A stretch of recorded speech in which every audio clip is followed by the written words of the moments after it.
Assalamualaikum warahmatullahi wabarakatuh. Waalaikumsalam warahmatullahi Waalaikumsalam wabarakatuh. warahmatullahi wabarakatuh. Ini sudah bergabung semua belum ya? Sepertinya belum, Pak. Iya.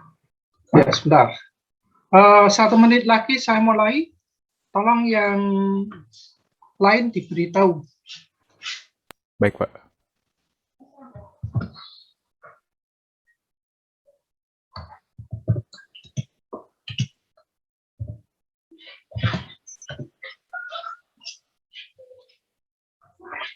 Saya mau share screen dulu.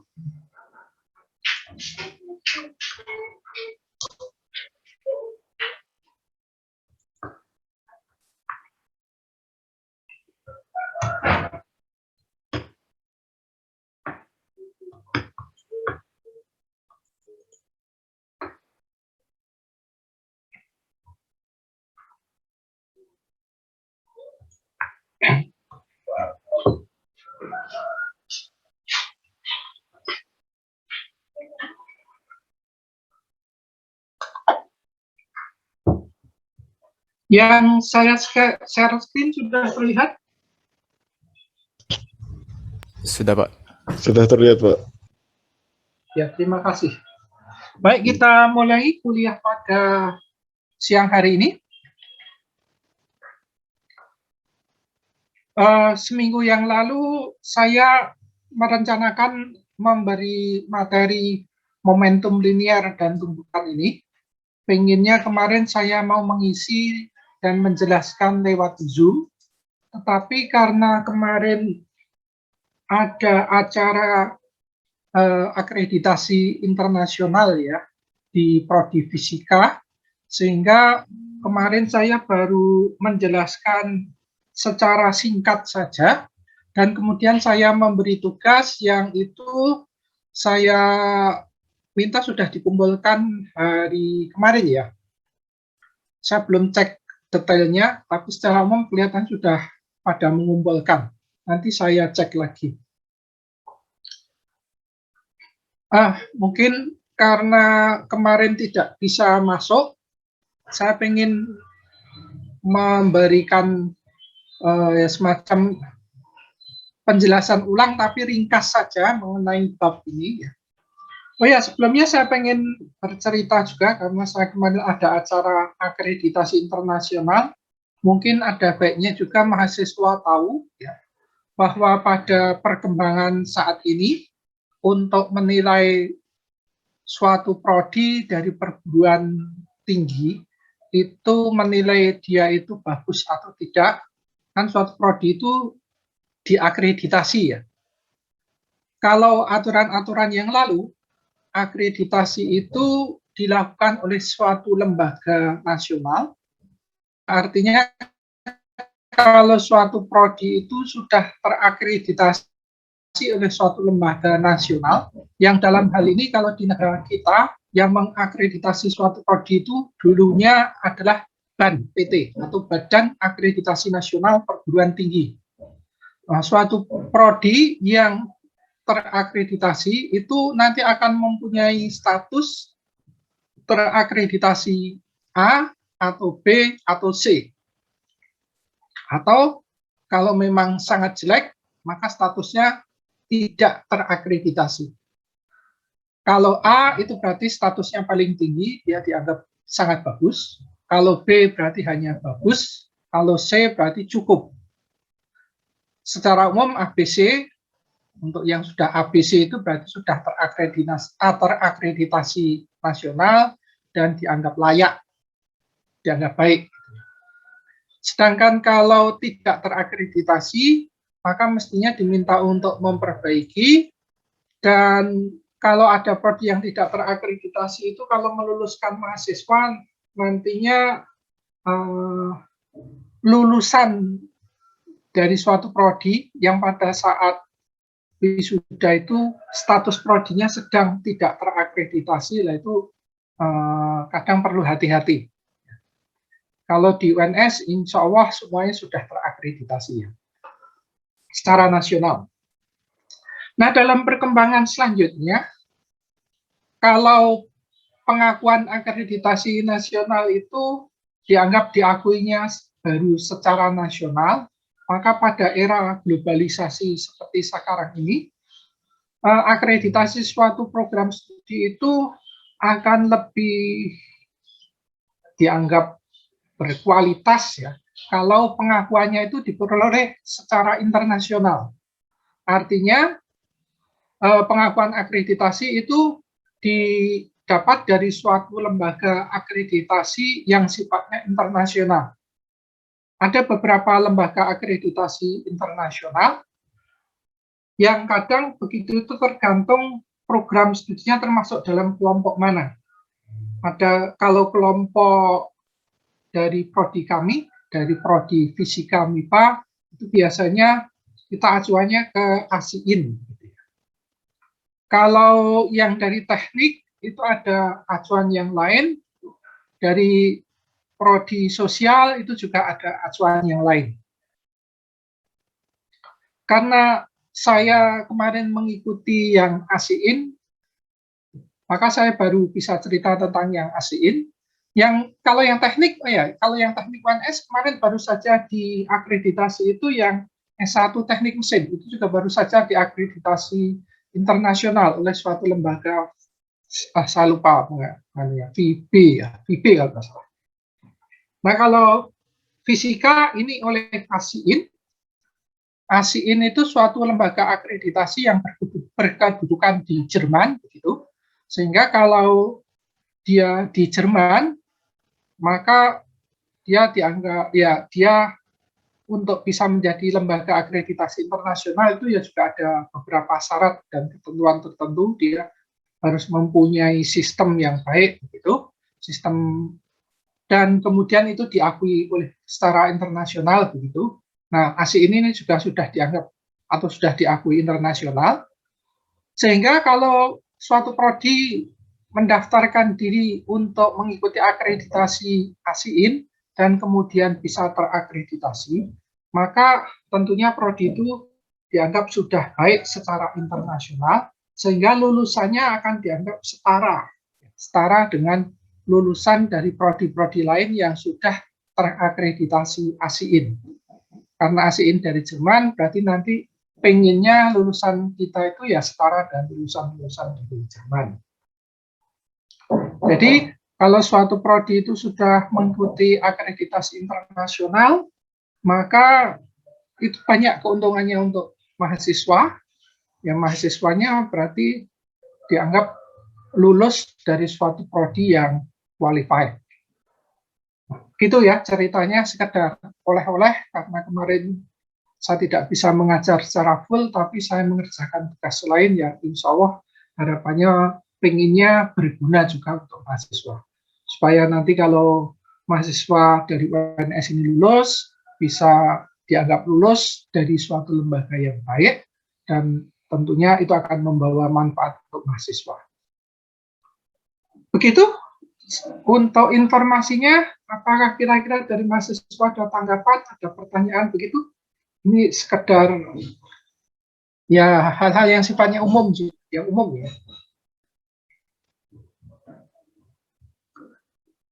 Belum ada? Kalau belum ada, saya lanjutkan ke materi kuliah.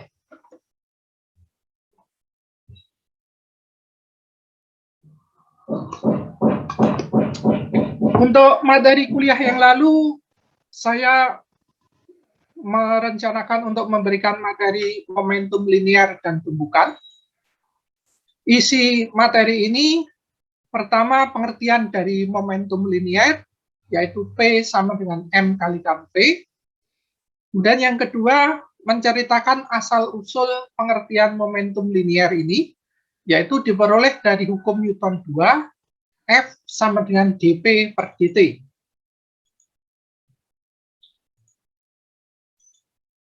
Kemarin ini sudah saya jelaskan, kemudian saya juga sudah menjelaskan impuls dari pengertian hukum Newton kedua ini.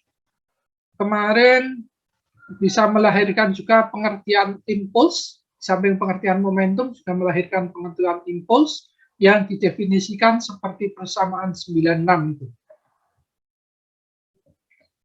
Ini pengertian momentum dan impuls nanti bisa dibaca secara detail di buku bab 9, pembahasan sampai dengan persamaan 9.9/9. Jadi pengertian impuls kalau secara rumus itu dimulai dari persamaan 96, kemudian kalau di rumus ini ada unsur F, itu dari rumus 96 ini juga berarti impuls itu diartikan sama dengan perubahan momentum, ya. Impuls sama dengan perubahan momentum. Di tengahnya juga ada pengertian definisi impuls kalau dikaitkan dengan gaya. Nah, kemudian kalau gaya itu berubah-ubah, artinya fungsi dari waktu, seperti terlihat di gambar ini, maka cara menghitung impuls itu dengan cara mengintegralkan. Nah, kalau secara umum F itu fungsi waktu, tetapi F itu bisa dicari nilai rata-ratanya, maka kita bisa menggunakan persamaan 97. F itu dicari nilai rata-ratanya, kemudian setelah ketemu F rata-rata, itu dimasukkan ke rumus persamaan 98. Jadi I sama dengan F rata-rata kalikan delta T, di mana F rata-rata diperoleh melalui persamaan 97. Pakai integral. Ini kalau yang F fungsi T ini sesuatu yang biasanya agak advance ya pembahasannya. Nah, kalau yang biasa gitu, maka F-nya dianggap konstan. Konstan itu artinya dia tidak berubah terhadap waktu, jadi F-nya datar terus. Nah, kalau F-nya konstan, maka cara mencari nilai impuls seperti dengan persamaan 9/9. Nah, selanjutnya dari masalah hukum Newton kedua serta pengertian impuls dan momentum, kita mengarah ke masalah hukum kekekalan momentum untuk sistem dua partikel. Ini kemarin kalau tidak salah saya sudah menjelaskan kalau ada dua partikel bergerak sedemikian rupa sehingga dia mempunyai momentum, yang satu P1, yang satu P2, maka nanti akan didapatkan mengikuti hukum Newton kedua, F1 2 sama dengan dP1 per dt, dan F21 itu sama dengan dP2 per dt. Gambar dari M1, F12, F21, M2, P1, P2 ada di sebelah kiri. Selanjutnya, mengacu ke hukum Newton ketiga, hukum aksi-reaksi, itu dikatakan F12 sama dengan minus F21. Minus F21. Sehingga dengan demikian, kita akan mendapatkan ya, F12 plus F21 sama dengan 0. Kemudian F12 diambil dari atasnya, dimasukkan. F21 diambil dari atasnya, dimasukkan. Maka ketemu dP1 per dt plus dP2 per dt sama dengan 0. Atau ini bisa diringkas secara matematis menjadi d per dt dalam kurung P1 plus P2 sama dengan 0. Yang ini berarti menunjukkan secara matematis kalau sesuatu diturunkan terhadap waktu itu nilainya sama dengan 0, maka sesuatu itu nilainya konstan. Yaitu berarti P1 plus P2 itu mestinya selalu konstan. Nah, P1, P2 selalu konstan itu bisa diartikan ya, momentum partikel di dalam suatu sistem tertutup itu selalu tetap.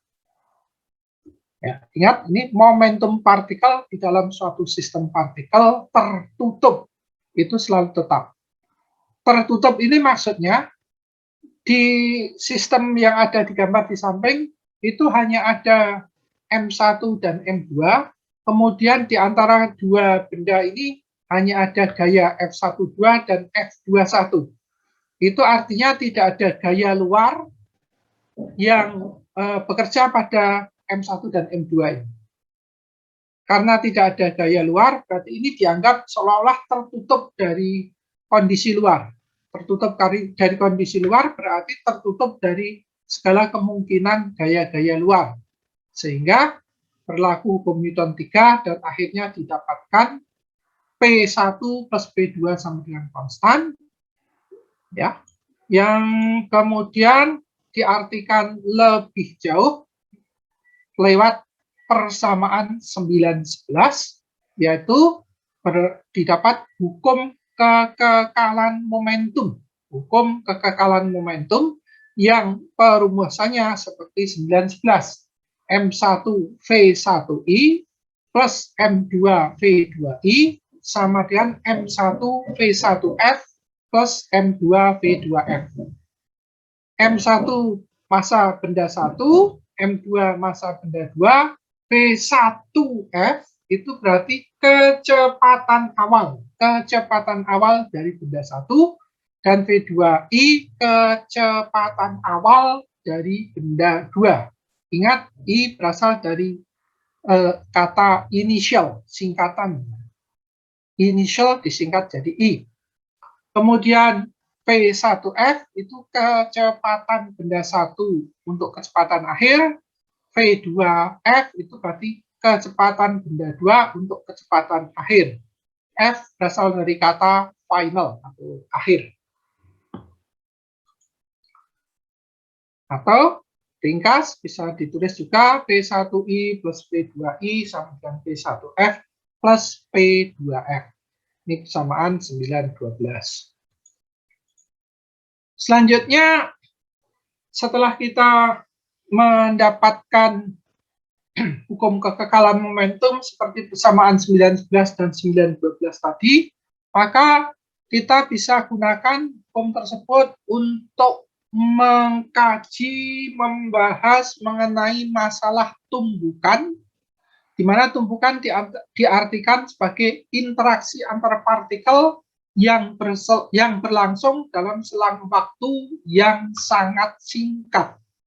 Interaksi antar partikel yang berlangsung dalam selang waktu yang sangat singkat. Nah, interaksi partikel itu bisa lewat kontak, artinya tumbukannya ada kontak antara M1 M2, ini ada kontak langsung, bisa juga terjadi kontak tidak langsung. Kontak tidak langsung itu contohnya antara partikel bermuatan, positif dengan positif. Ini biasanya menjadi proses hamburan, dikatakan ada proses hamburan. Nah, kemudian itu bisa dibahas dengan menggunakan tadi hukum Newton 3, yang kemudian pembahasan ini menghasilkan pada setiap tumbukan jumlah momentum sistem sesaat sebelum tumbukan adalah sama dengan jumlah momentum sistem sesaat setelah tumbukan. Ini disebut sebagai hukum kekekalan momentum yang berlaku pada setiap tumbukan. Jadi ada hukum kekekalan momentum yang berlaku pada setiap tumbukan.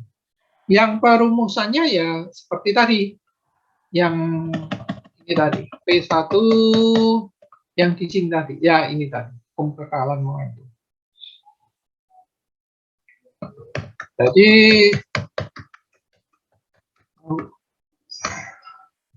ada hukum kekekalan momentum yang berlaku pada setiap tumbukan. Kemudian ada klasifikasi tumbukan. Tumbukan itu dikatakan ada tumbukan lenting sempurna. Ini bila hukum kekekalan momentum berlaku dan hukum kekekalan energi berlaku. Jadi ada dua hukum.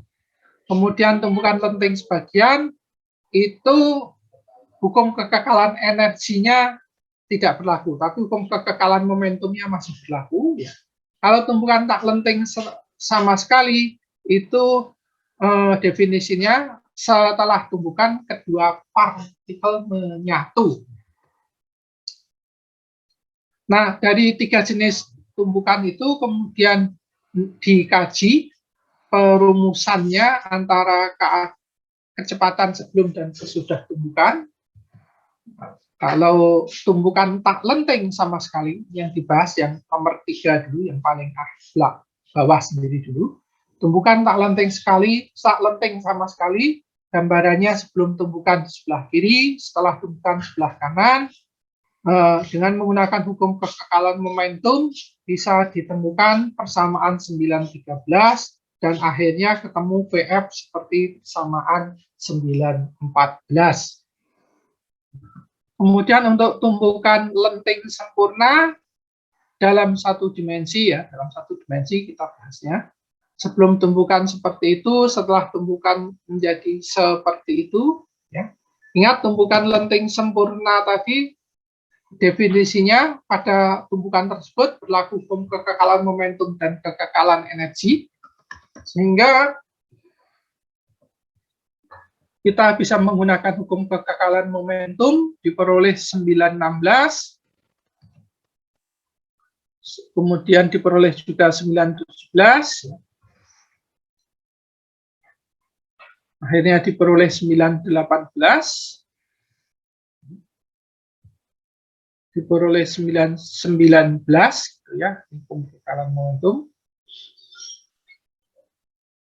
Jadi diperoleh yang bagian akhir itu persamaan 920 dan 921.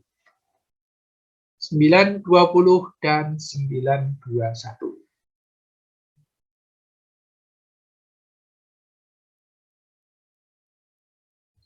Kemudian untuk tumbukan dalam 2 dimensi, sudah sebelum tumbukan seperti ini, setelah tumbukan seperti ini, jika tumbukannya lenting sempurna, akan diperoleh persamaan seperti 924A. Nah, setelah membahas tumbukan, kemudian kita membahas pusat massa sistem partikel. Pusat massa sistem partikel. Ini maksudnya, ya, kalau sistem partikel itu artinya di dalam suatu benda yang dikaji itu sebenarnya kumpulan dari banyak partikel. Jadi seperti ini kan terdiri dari 2 partikel, yang satu di bawah, yang satu di atas. Yang bawah lebih besar, yang atas lebih kecil. Nah, kalau ada 2 partikel seperti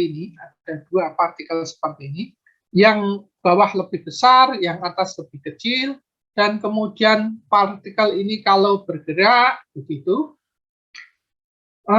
maka kita bisa mencari satu titik, yang titik itu dianggap sebagai pusatnya dari 2 sistem partikel.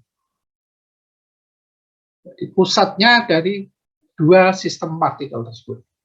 Nah, cara mencarinya bagaimana? Itu dengan menggunakan rumus Z. Kalau 2 benda itu seperti tadi, jadi gambarannya seperti gambar ini, yang satu besar di bawah, yang satu lagi di atas lebih kecil, maka untuk mencari pusat massa dari sistem partikel itu bisa dicari. Kita menganggap pusat massanya di titik YC semacam ini. Nah, YC itu bisa dirumuskan sama dengan M1Y1, ini M1. Kemudian Y1 itu diukur dari ini. Jadi kalau partikel pertama itu dianggap terletak sejauh Y1 dari titik origin, dari titik 0,0, maka itu kita bisa langsung kalikan M1 kalikan Y1, kemudian plus M2 kalikan Y2. M2 massa benda 2, Y2 itu letak partikel kedua dari titik origin atau titik 0,0. Maka kita bisa kalikan M2Y2, kemudian dijumlahkan dengan M1 terus dibagi M1 plus M2. Nah, itu nanti bisa ketemu satu nilai tertentu. Kemudian bagaimana jika masanya lebih dari 2? Nah, kita juga tinggal mengalihkan seperti ini, M1Y1 plus M2Y2 plus M3Y3 dan seterusnya. Secara umum dapat dirumuskan Mn kali dengan Jn dibagi M1 sampai dengan Mn. Dibagi M1 plus M2 plus titik-titik sampai dengan Mn. Atau sama dengan seperti ini. Yang bagian bawah ini boleh dikata sama dengan M total.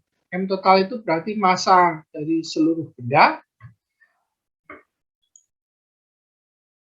Kemudian bagaimana jika massanya tersebar di dalam ruang? Artinya kalau yang atas itu massanya banyak tetapi dia diskret. Diskret itu artinya setiap partikel dianggap berdiri sendiri ya. Nah, kemudian kalau yang kedua ini, oh ya, yang pertama ini juga sifatnya dia hanya berada dalam keadaan satu dimensi saja. Ini berarti dalam dimensi Y. Nah, bagaimana jika tersebar dalam ruang? Artinya partikel itu dimungkinkan berada tidak hanya di satu sumbu Y seperti tadi, tapi mungkin secara umum berada di kalau seperti ini, yang satu di sini, yang satu di atas. Nah, kalau yang gambar berikutnya tadi yang lebih kompleks, mungkin yang M2 itu agak di sebelah kanan. Kemudian ada lagi benda yang ketiga agak di bawah di sini. Benda keempat mungkin ada tambahan agak di sumbu Z juga. Jadi ada yang unsur tembus atau keluar dari gambar. Yang kalau seperti itu, maka perumusannya dicari dulu XC-nya ketemu, YC-nya ketemu, ZC-nya ketemu, dan kemudian RC itu sama dengan XC I plus YCI, YCC plus ZCK.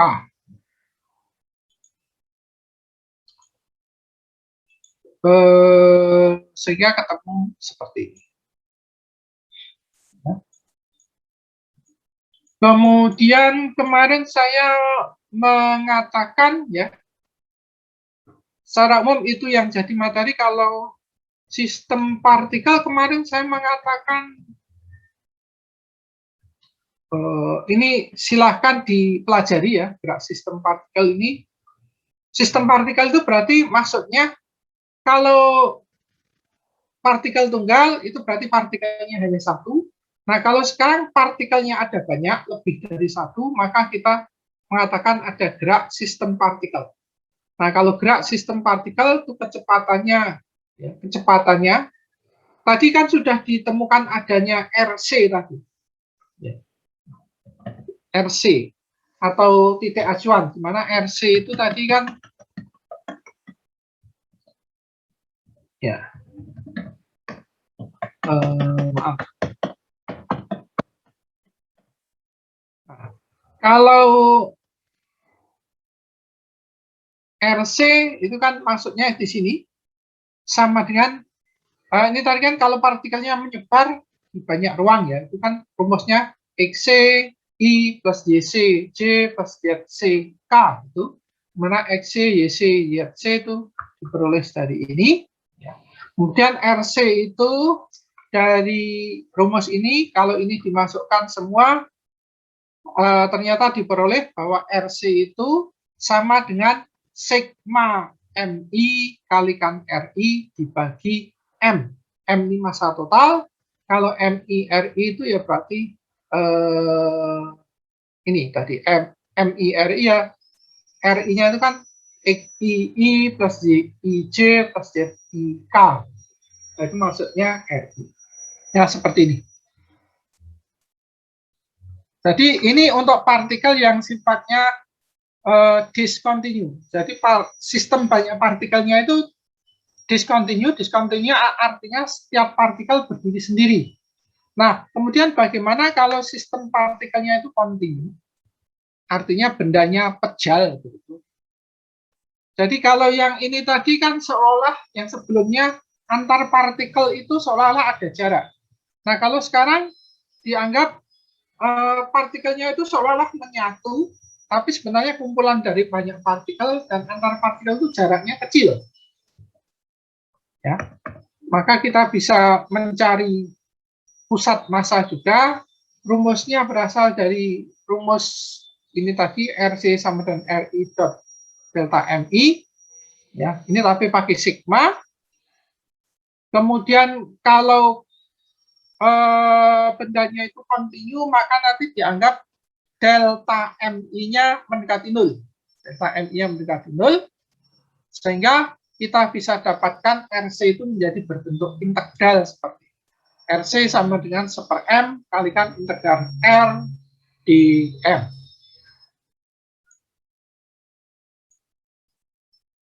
XC sama dengan 1/M integral X di M, itu YC sama dengan ini, YC sama dengan ini. Ini maksudnya ya, kalau RC itu sudah gabungan, kalau ini kan per tiap bagiannya. Ini yang searah sumbu X, yang searah sumbu Y, ini searah sumbu Z.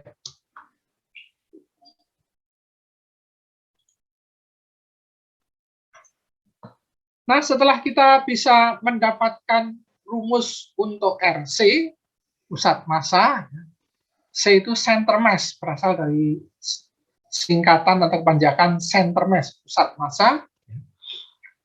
Jadi kita mempunyai RC. Dari RC, kita bisa mendefinisikan kecepatan untuk sistem partikel. Jadi kecepatan untuk sistem partikel itu ada kecepatan yang disebut kecepatan di pusat massanya, atau VC. Nah, VC itu sama dengan dRC per dt. RC-nya seperti definisi tadi. Kemudian diperoleh seperti itu, ini dengan mengambil RC dari definisi sebelumnya, sama dengan seperti di atas. Kemudian momentum untuk sistem banyak partikel itu didefinisikan sebagai M kalikan VC atau M kalikan kecepatan pusat massa. Dari rumus sebelumnya diperoleh hasil yang seperti ini. Dan percepatan AC sama dVC per dt, sehingga diperoleh seperti itu.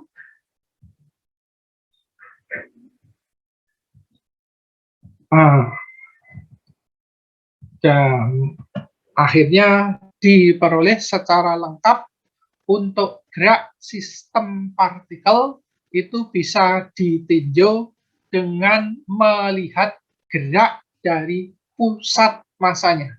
Pusat massa itu berarti dianggap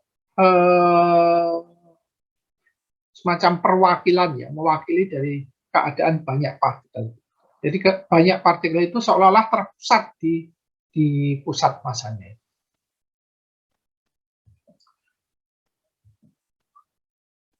Kemudian ini contoh untuk roket, ya, contoh soalnya untuk roket. Ini untuk jadi wawasan saja. Secara umum mungkin saya tidak akan membahas banyak ini. Ya, untuk gerak sistem partikel ini biasanya fisika yang sifatnya lanjut.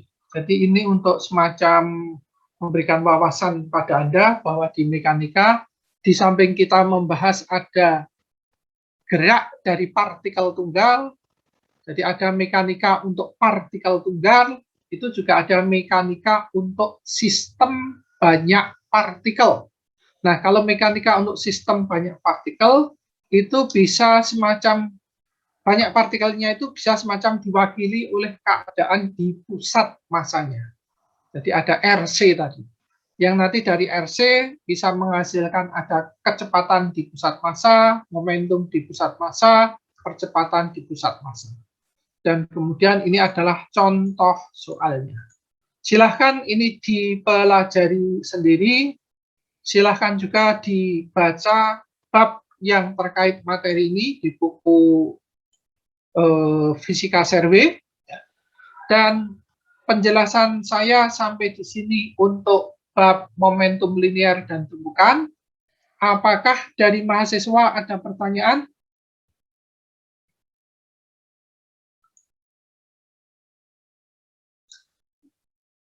Kalau tidak ada, maka materi akan saya lanjutkan ke bab berikutnya. Bisa dilanjut ya? Ya. Baik, ini saya stop share dulu. Terus saya ganti share screen dengan materi berikutnya.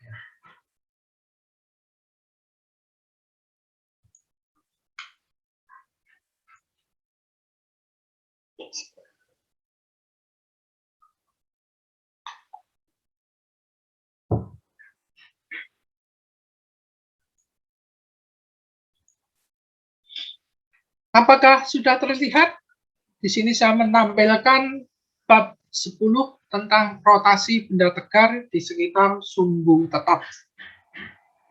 Terlihat. Terlihat? Sudah terlihat, Pak. Ya, terima kasih. Bab ini, rotasi benda tegar di sekitar sumbu tetap. Kalau Anda ingin mencari pustakanya, Anda bisa lihat di buku survei bab 10.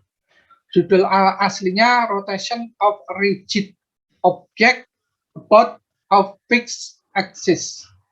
Artinya ya sama ya, rotasi dari benda tegar di sekitar sumbu tetap. Sebelumnya saya ingin katakan kepada Anda bahwa tadi kita sebelumnya sudah mempelajari ada partikel tunggal, ada juga sistem banyak partikel.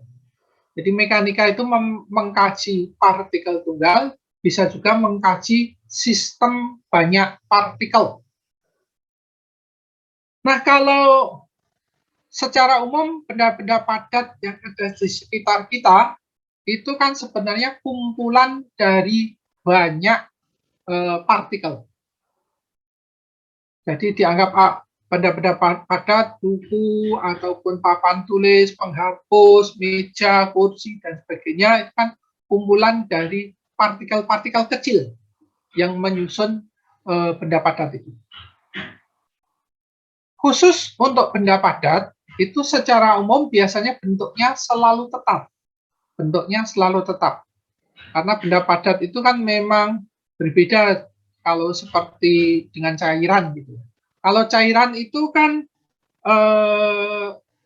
kalau benda padat itu gaya ikatnya kan kuat. Jadi karena kuat maka jarak antar partikel itu kecil. Sedangkan kalau cairan itu kan gaya pengikatnya tidak begitu kuat, sehingga dia jarak antar partikel ini lebih lebar. Dan nanti kalau gas itu gaya pengikatnya jauh lebih tidak kuat, artinya lemah sekali, sehingga kalau pada gas itu jarak antar partikelnya jauh lebih rendah. Nah, kali ini kalau kita membahas yang disebut sebagai benda tegar, itu umumnya bendanya adalah benda padat. Apa itu benda tegar? Benda tegar itu sebenarnya suatu benda yang merupakan kumpulan dari banyak partikel tadi, kumpulan dari sistem banyak partikel tadi. Tetapi dengan ada tambahan keterangan, jarak antar partikel penyusunnya itu selalu tetap. Sekali lagi, benda tegar itu sebenarnya kumpulan dari sistem banyak partikel, di mana jarak antar partikel penyusunnya itu selalu tetap. Jadi kalau jarak antar partikel penyusunnya selalu tetap, itu dengan kata lain, ya bisa dikata partikel-partikel penyusunnya itu boleh dikata tidak bergerak-gerak ya. Seperti kalau cairan itu kan selalu bisa mengalir ya, sehingga kan berarti sebenarnya cairan itu terdiri dari partikel-partikel penyusun yang jarak antar partikelnya selalu berubah-ubah. Karena kan cairan air itu secara umum bisa mengalir. Demikian juga gas itu lebih bebas lagi. Jarak antar partikel penyusunnya tidak tetap, lebih bisa bergerak bebas. Kembali ke sini, secara umum benda tegar itu adalah benda padat. Nah, kemudian di bab ini, kalau benda tegar itu berrotasi, artinya benda tegar itu berputar. Berputarnya di suatu sumbu tetap. Sumbu tetap artinya sumbunya tetap, dia tidak berubah-ubah, tidak berpindah-pindah. Nah, bagaimana kajian secara fisiknya, maka itu akan kita pelajari di bab 10. Bab 10 ini terdiri dari 9 subbab. Ada ini, posisi anguler, ada kecepatan anguler, dan ada percepatan anguler. Anguler itu artinya sesuatu yang sifatnya melingkar, ya.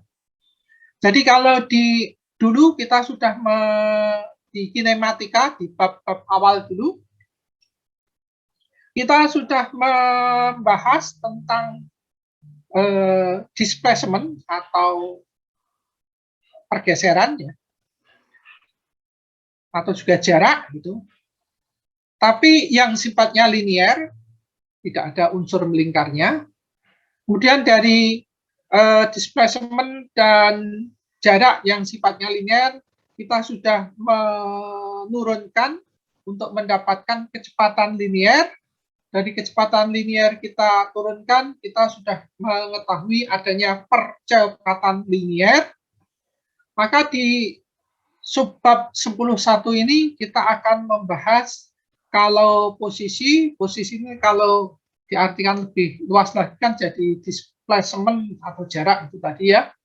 Tapi di sini posisinya atau displacement-nya atau jaraknya itu tidak seperti pembahasan awal yang linear, sekarang berganti jadi anguler, sehingga nanti akan melahirkan kecepatan anguler dan kemudian melahirkan percepatan anguler. Jadi 10.1 kita mendefinisikan posisi anguler, kecepatan anguler, dan percepatan anguler. Setelah itu 10.2 kita membahas rotasional kinematik. Itu artinya kita membahas kinematika rotasi. Kalau dulu kita membahas linear kinematik, artinya kinematika untuk partikel yang sifatnya gerakannya itu linear saja, tanpa ada berputar. Nah, sekarang kita melihat kalau partikelnya berputar. Ini dilanjutkan tambahan subjudulnya rotational kinematic (2) rotational motion with constant angular acceleration. Jadi kinematikanya kan dari posisi diturunkan jadi kecepatan diturunkan jadi percepatan. Nah, percepatannya itu nanti kalau dihubungkan seperti waktu dulu, itu kan membentuk semacam perumusan untuk kinematika. Nah, di sini juga nanti didapatkan perumusan untuk kinematika, tapi kinematika yang rotasi. Nah, kinematika rotasi ini pembahasannya dibatasi kinematika rotasi, tetapi percepatan angulernya adalah konstan.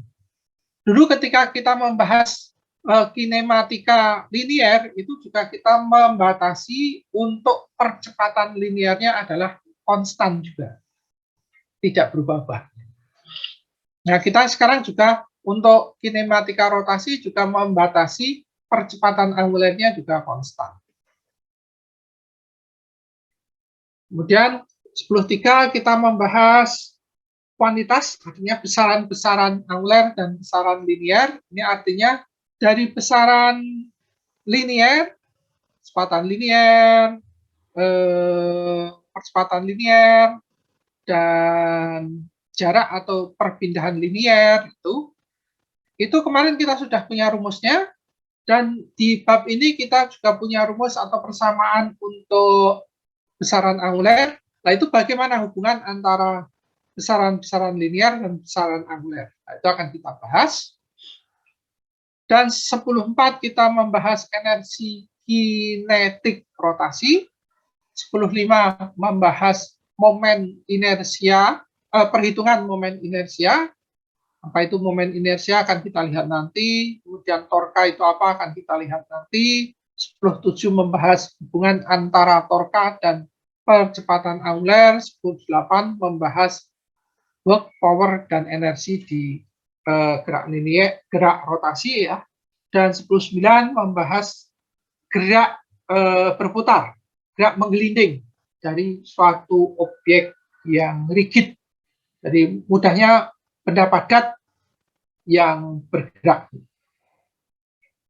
Nah, itu isi dari bab 10.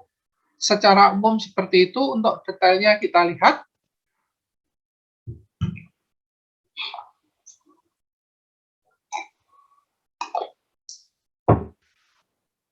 Dimulai dengan definisi dari kecepatan sudut dan percepatan sudut.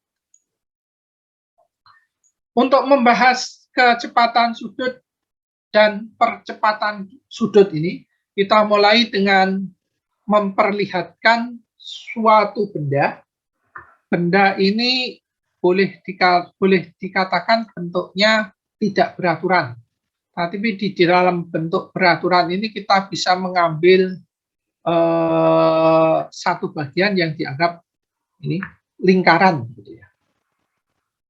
Jadi diambil lingkaran, kemudian kita ambil titik P begitu. Oh ya, sebelumnya kita ambil titik pusat dulu, titik pusat atau titik 0,0. Nah, dari titik 0,0 kita tarik satu garis R ke titik P. Nah, titik P ini kalau kita putar gitu, nanti ini membentuk lingkaran. Ini selalu berjarak R ya dari pusat ini. Nah, sekarang kita tinjau kalau ini baru bergerak dari bagian sini ke titik P, maka ini membentuk sudut theta. Dari pusat, dari titik pusat, titik 0,0 ke titik P, anggap R, jaraknya R. Dari sini, dari gambar ini, kita mempunyai suatu besaran yang disebut sebagai S. S itu didefinisikan sama dengan R kalikan theta. S itu sama dengan R kalikan theta. Mana itu S?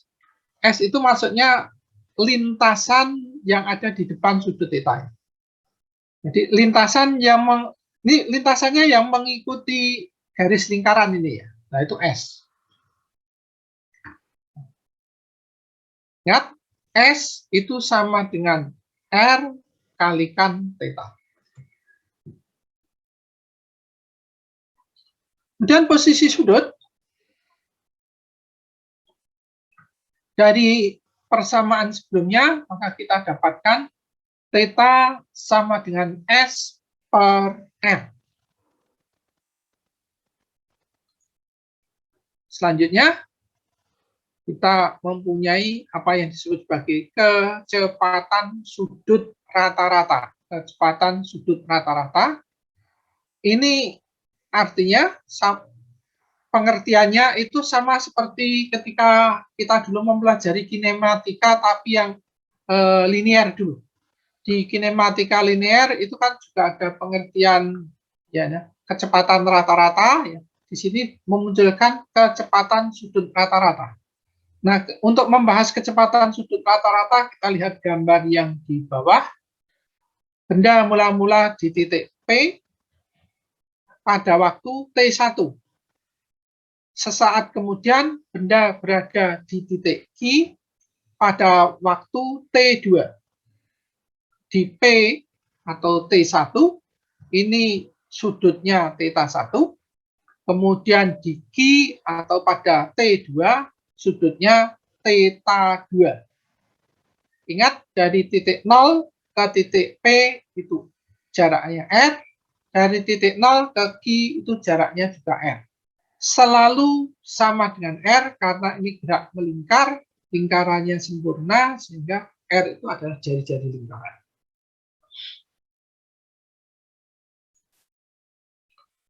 Dari ini kita dapatkan definisi kecepatan sudut rata-rata atau omega. Ya, silahkan yang mau ke toilet. Omega rata-rata sama dengan theta 2 min theta 1 dibagi T2 min T1. T2 min T1 dibagi T2 min T1. Theta 2 Anda bisa cek di sini, theta 1 Anda bisa cek juga di sini, T2 itu di sini, T1 itu di sini.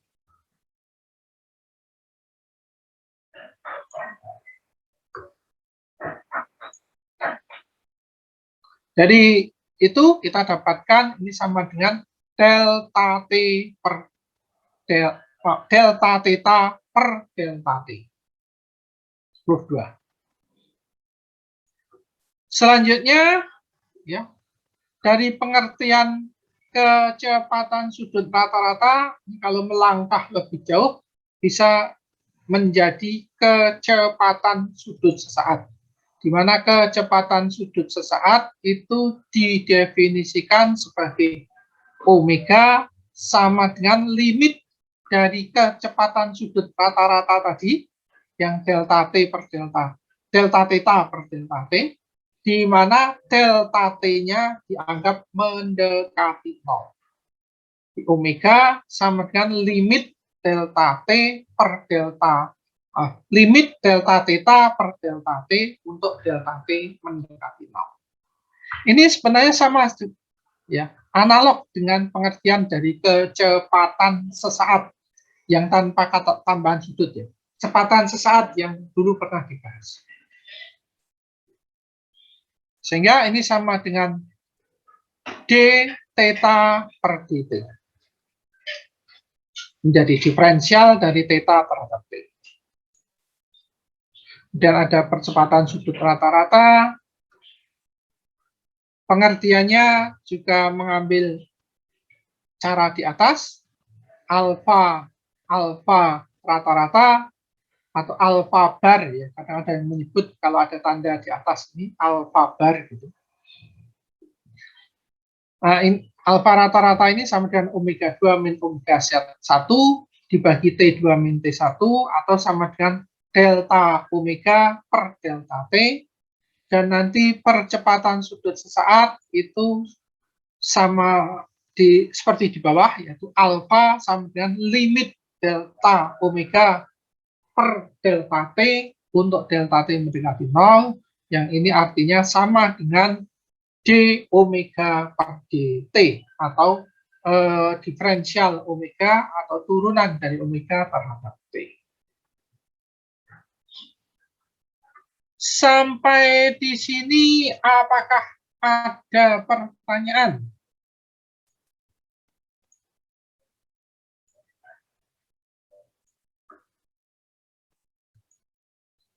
Untuk muara, ada pertanyaan?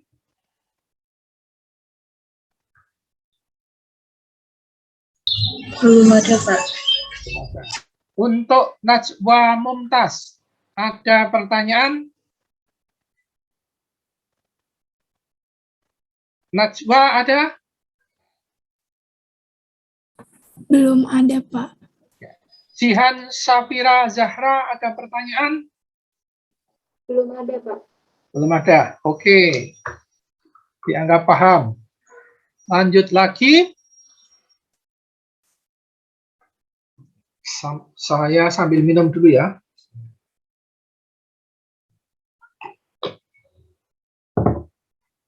Setelah kita membahas tadi rumus-rumus dasar atau persamaan dasar, ya. Kemudian kita melanjutkan ke berikutnya, materi berikutnya, gerak rotasi untuk percepatan sudut tetap. Jadi dianggap percepatan sudutnya tetap. Nah, untuk keadaan seperti ini kita mendapatkan rumus gerak rotasi sebagai berikut. Pertama, dianggap alfa sama dengan d omega per dt, sehingga kita bisa turunkan seperti ini. alfanya dianggap konstan, sehingga kita dapatkan omega T min omega 0 sama dengan alfa T, atau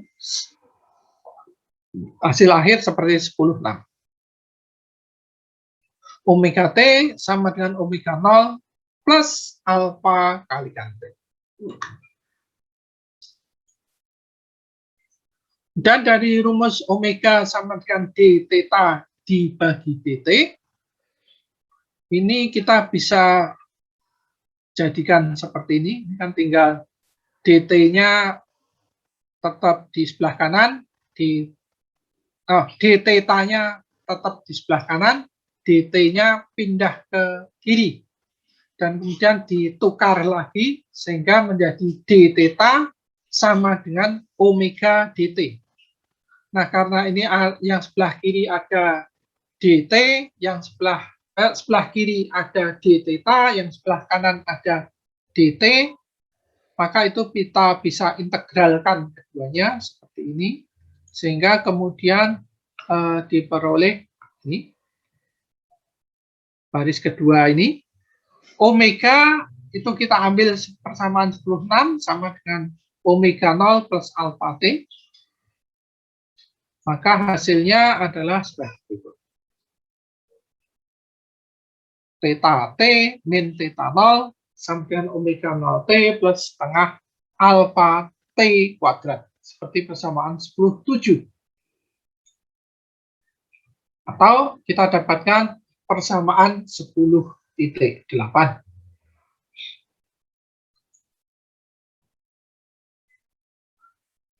Anda perhatikan persamaan 10/6, persamaan 10/7, dan persamaan 10/8. Ini adalah gerak rotasi. Kemudian Anda perhatikan gerak translasi yang sudah pernah dibahas di bab sebelumnya. Ada rumus untuk GLBB, itu VT sama dengan V0 plus AT. Yang pertama ini sama dengan atau analog dengan persamaan 10.6. Yang kedua analog dengan persamaan 10.7, dan yang ketiga ini V kuadrat sama dengan V0 itu sama atau analog dengan persamaan 10.8.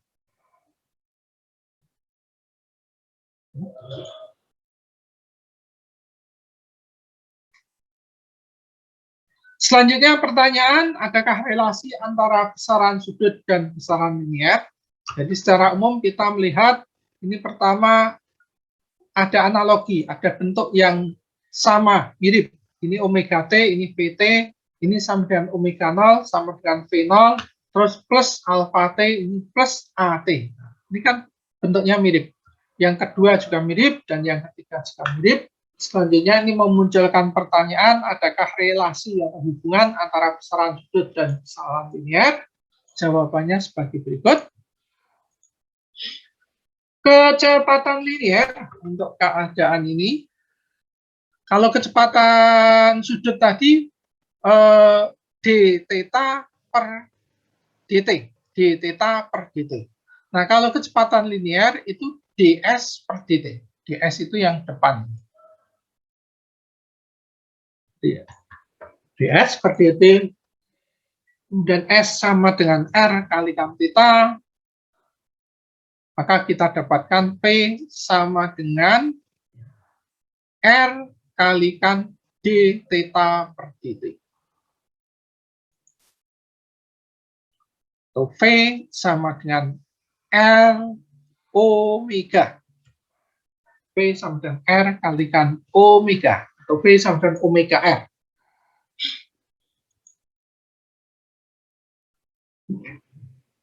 Ini disebut sebagai, jadi V sama dengan ds per dt ini disebut kecepatan linier. Ya.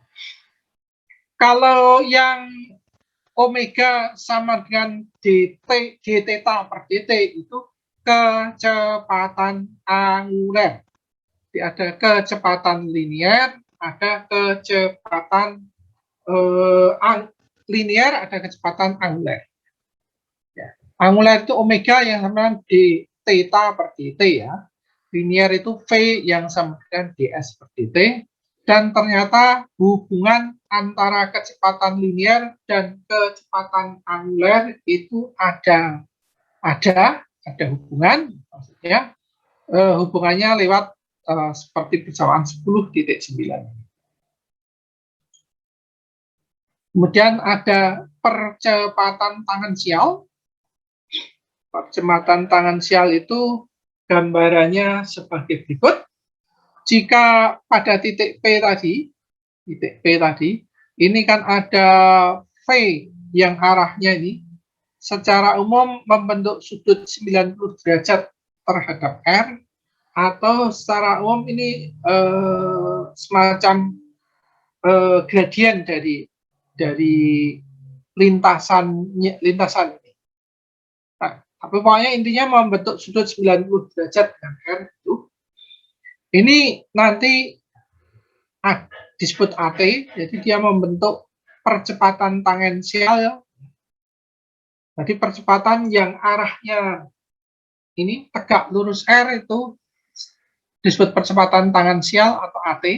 Kemudian ada percepatan yang arahnya menuju ke pusat lingkaran, itu disebut sebagai AR. Nah, AT itu berarti rumusnya sama dengan dV per dt, V-nya dari atas ini, sama dengan ini. Karena V sama dengan ini, maka diperoleh V itu sama dengan ini, R d omega per dt. AT sama dengan R kalikan alfa. Kemudian percepatan radial, ada percepatan radial untuk AR, itu ternyata dirumuskan sama dengan V kuadrat per R. AR itu sama dengan V kuadrat per R.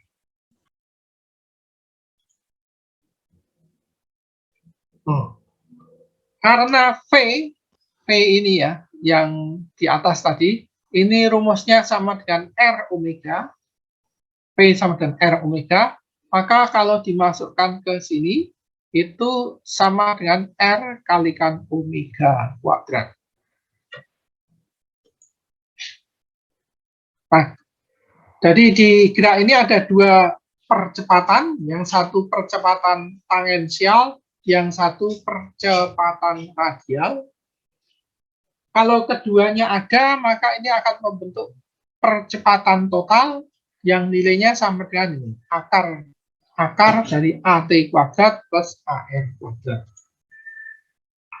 Atau sama dengan seperti ini, atau diperoleh seperti 10.12.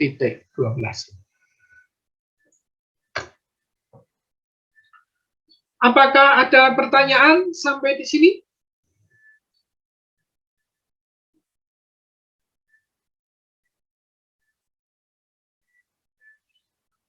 Kalau belum ada, saya lanjutkan lagi.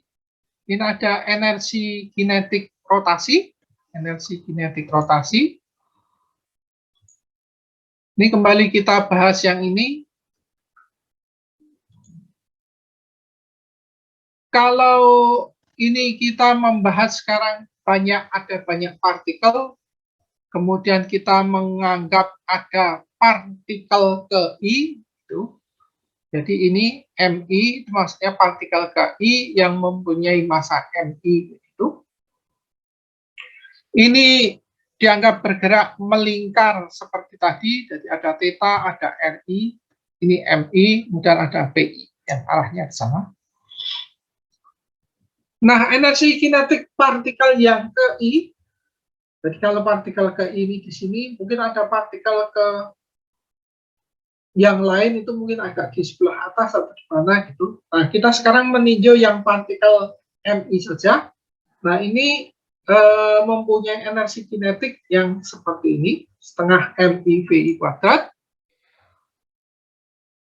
Kalau satu partikel KI-nya ini, energi kinetiknya hanya satu begitu, maka energi kinetik seluruhnya tinggal diberi tanda sigma, itu artinya jumlah keseluruhan. Masukkan.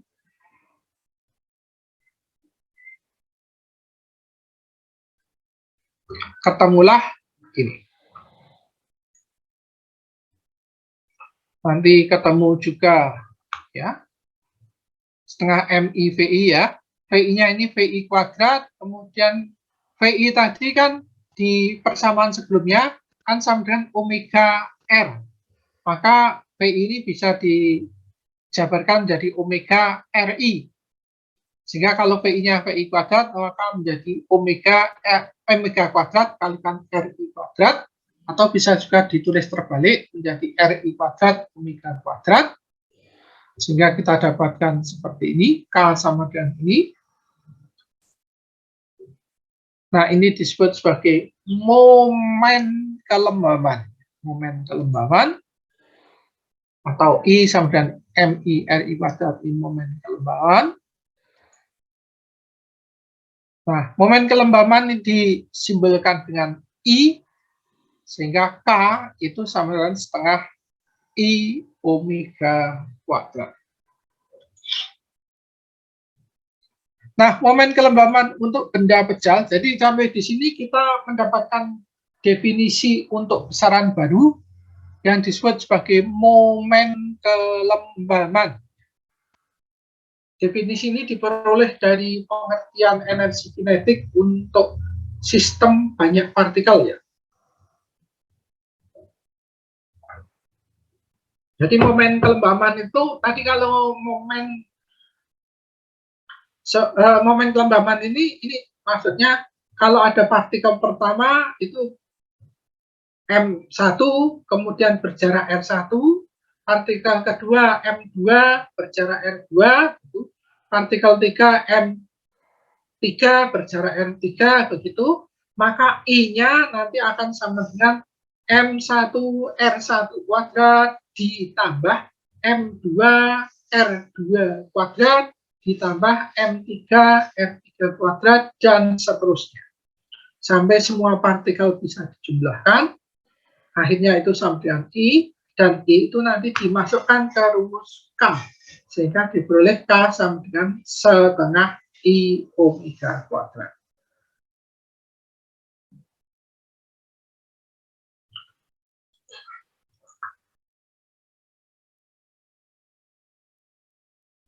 Untuk kalau bendanya benda pejal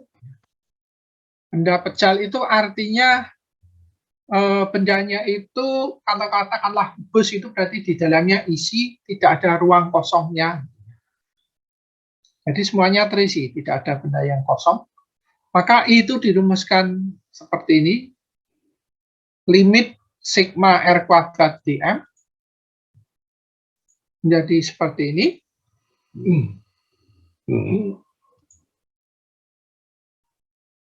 Dan didefinisikan rapat massa rho sama dengan delta M per delta V sama dengan dm per dv. Maka kemudian diperoleh dm sama dengan rho dv, masukkan ke rumus 1016, maka diperoleh I itu juga sama dengan integral rho R kuadrat dv. Jadi di sini dari energi kinetik rotasi kita bisa menurunkan rumus atau persamaan energi kinetik untuk partikel ke I, dan kemudian kita bisa menjumlahkan ya. Kalau partikelnya itu banyak, maka setiap I itu dijumlahkan dengan cara seperti persamaan 10-13. Yang penjumlahan itu kemudian bisa menghasilkan apa yang disebut sebagai momen kelembaban seperti persamaan 10-14, yang kalau dengan menggunakan momen kelembaban kita bisa mendefinisikan K dengan sama dengan setengah I omega kuadrat.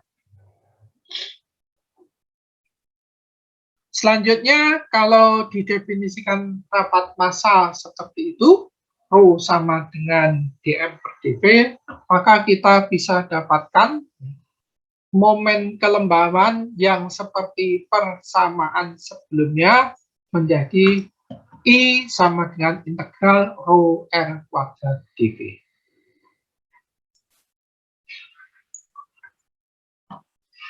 Ada pertanyaan sampai di sini?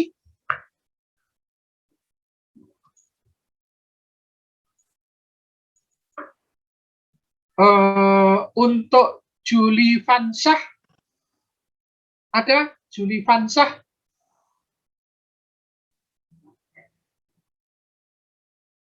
Halo, suaranya belum terdengar. Julie Fansah.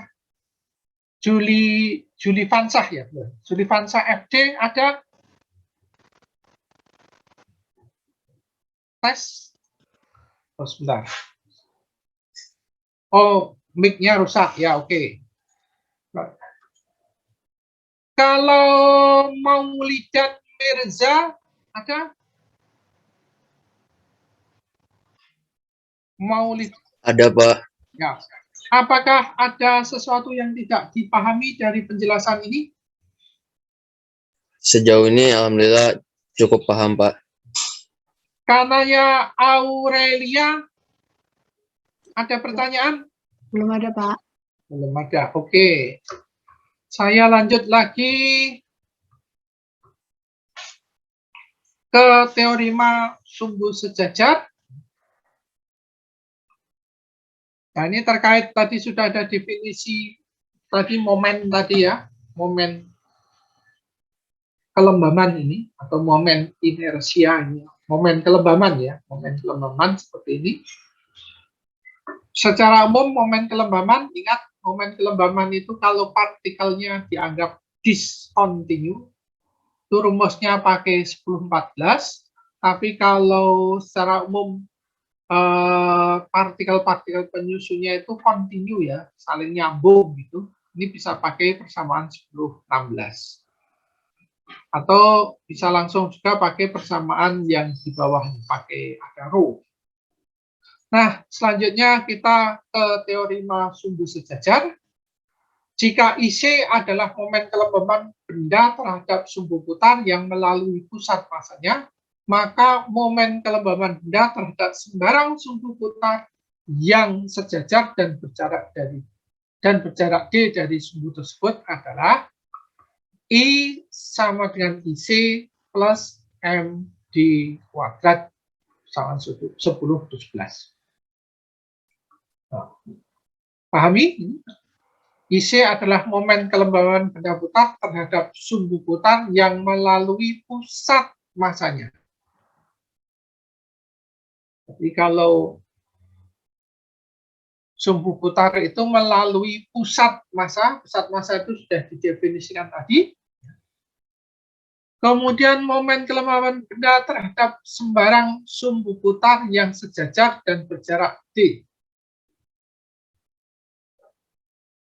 Jadi ada momen kelembaban terhadap pusat massa itu IC, kemudian ada momen kelembaban di mana benda itu diputar, sumbu putarnya itu berjarak D, berjarak D dari pusat massanya, maka I untuk sistem tersebut dirumuskan seperti 10/17. Contohnya begini, gambaran mudahnya.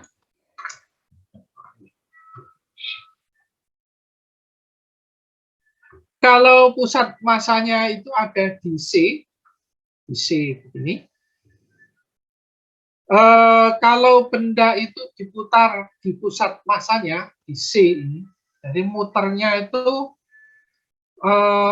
fix-nya benda titik tetapnya itu di C, maka ini akan menghasilkan IC, momen kelembabannya IC. Nah, tapi kemudian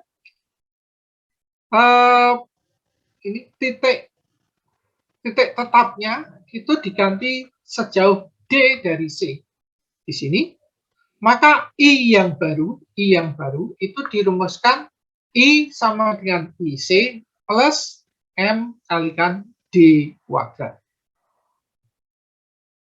Ini bisa dipahami?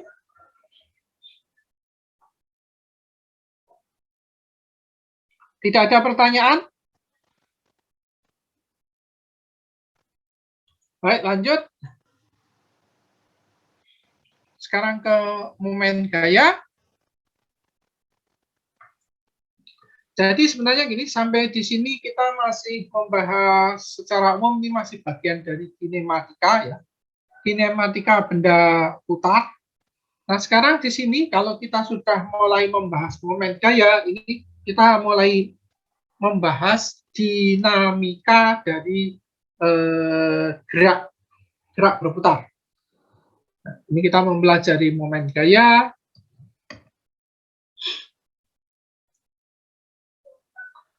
Definisi dari momen gaya itu dimulai dengan memperhatikan sistem atau gambar yang ada di samping yang warnanya kuning. Di sini ada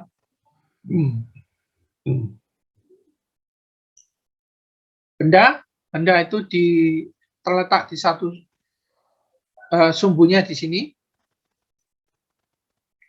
Ini kalau misalkan dia diberi gaya pertama F1, gaya kedua F2, gaya ketiga F3.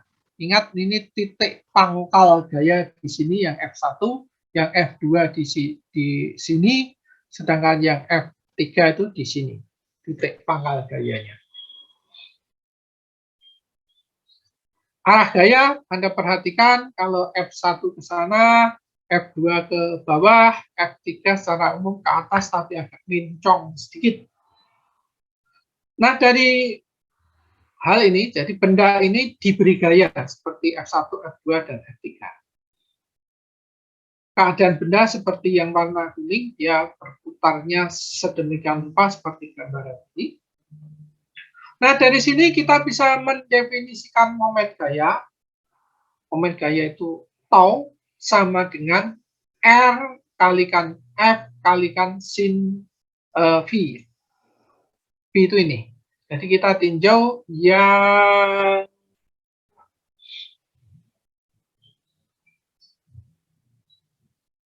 ini ya. Yang F ini. Maaf, ini sebenarnya V itu sifatnya umum ya. F ini sifatnya umum, V ini. Jadi kalau kita mau mencocokkan ke salah satu gaya, kita ambil F2 yang sini gambarannya lengkap, sudah ada F2 ini arahnya ke sini, sehingga kalau F2 arahnya ke sini ini bisa diuraikan menjadi komponen yang sumbu X dan komponen yang sumbu Y begitu. Yang sumbu X F2 cos V, yang sumbu Y F2 sin V.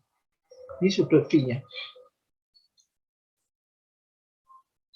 Kita dapatkan to itu sama dengan RF sin V. To itu sama dengan F kalikan D. Karena R sin V itu sama dengan D. Jadi ini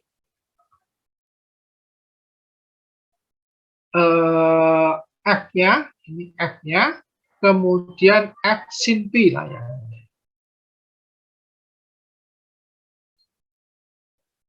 F sin P yang ini, kalau F cos P yang ini.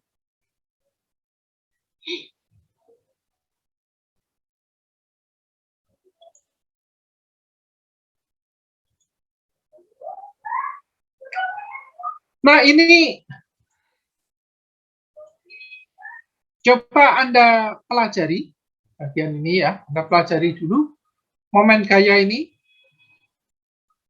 Kemudian usaha dan energi ini coba juga Anda pelajari ya. Kemudian nanti gerak menggelinding ini juga coba Anda pelajari bagian ini. Jadi masih ada sisa waktu kurang lebih 30 menit. Ini coba Anda pelajari. Semua ini ya.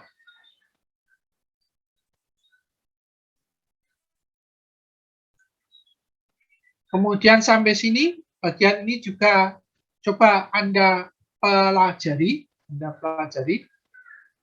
pelajari. Dan setelah itu, coba saya ajak ya. Ini nanti dipelajari sendiri sisanya ya. Dipelajari. Kemudian setelah itu, saya ajak Anda untuk melihat buku acuan. Ini saya share. Bab 10.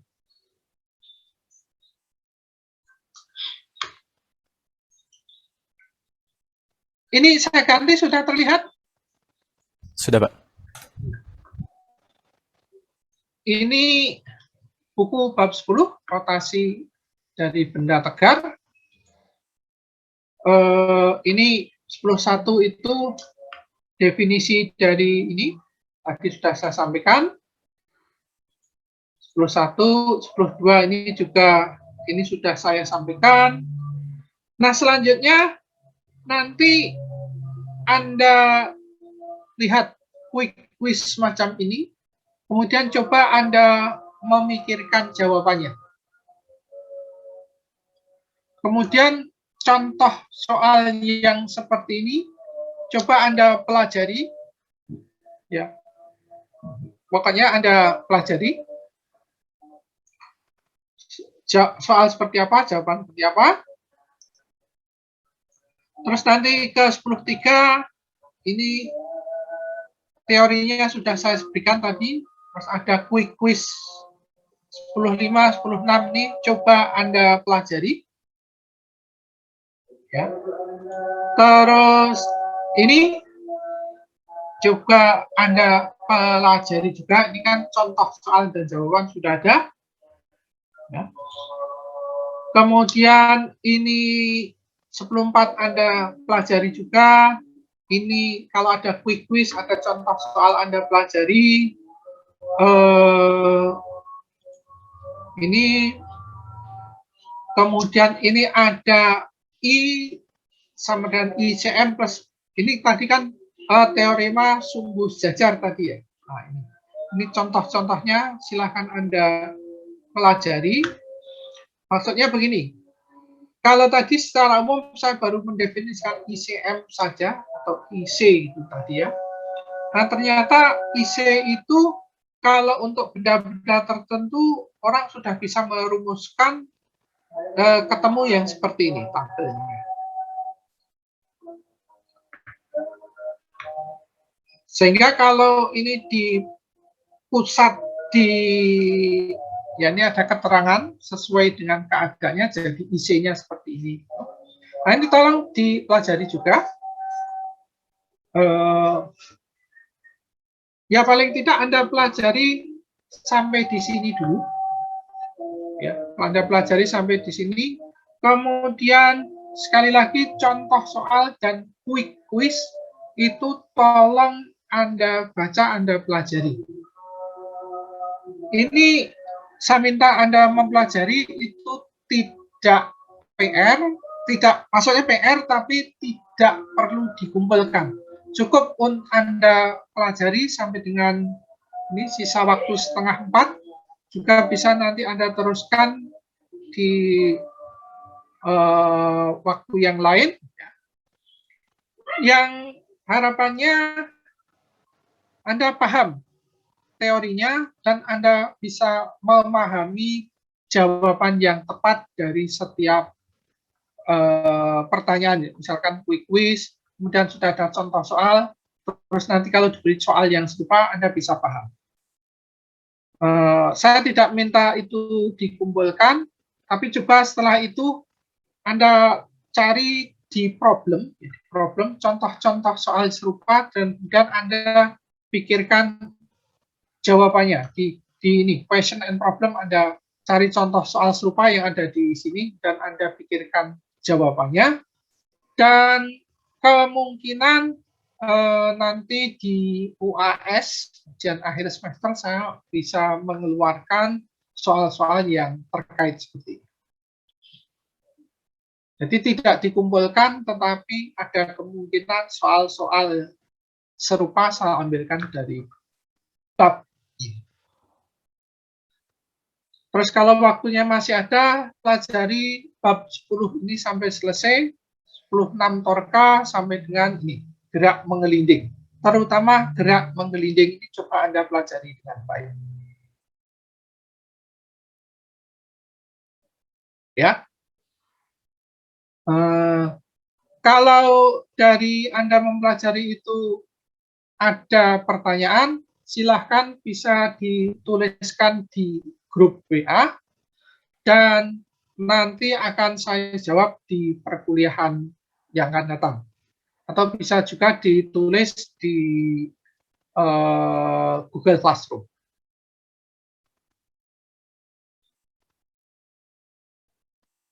Jadi kuliah untuk yang lewat Zoom sementara sampai di sini, terus masih ada waktu 30 menit, tugas untuk Anda untuk mempelajari apa yang sudah saya sampaikan tadi.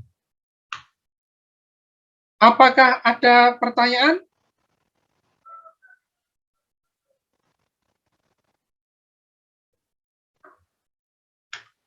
Paham Sepertinya dengan tidak ada, Pak. gimana? Ya, Pak.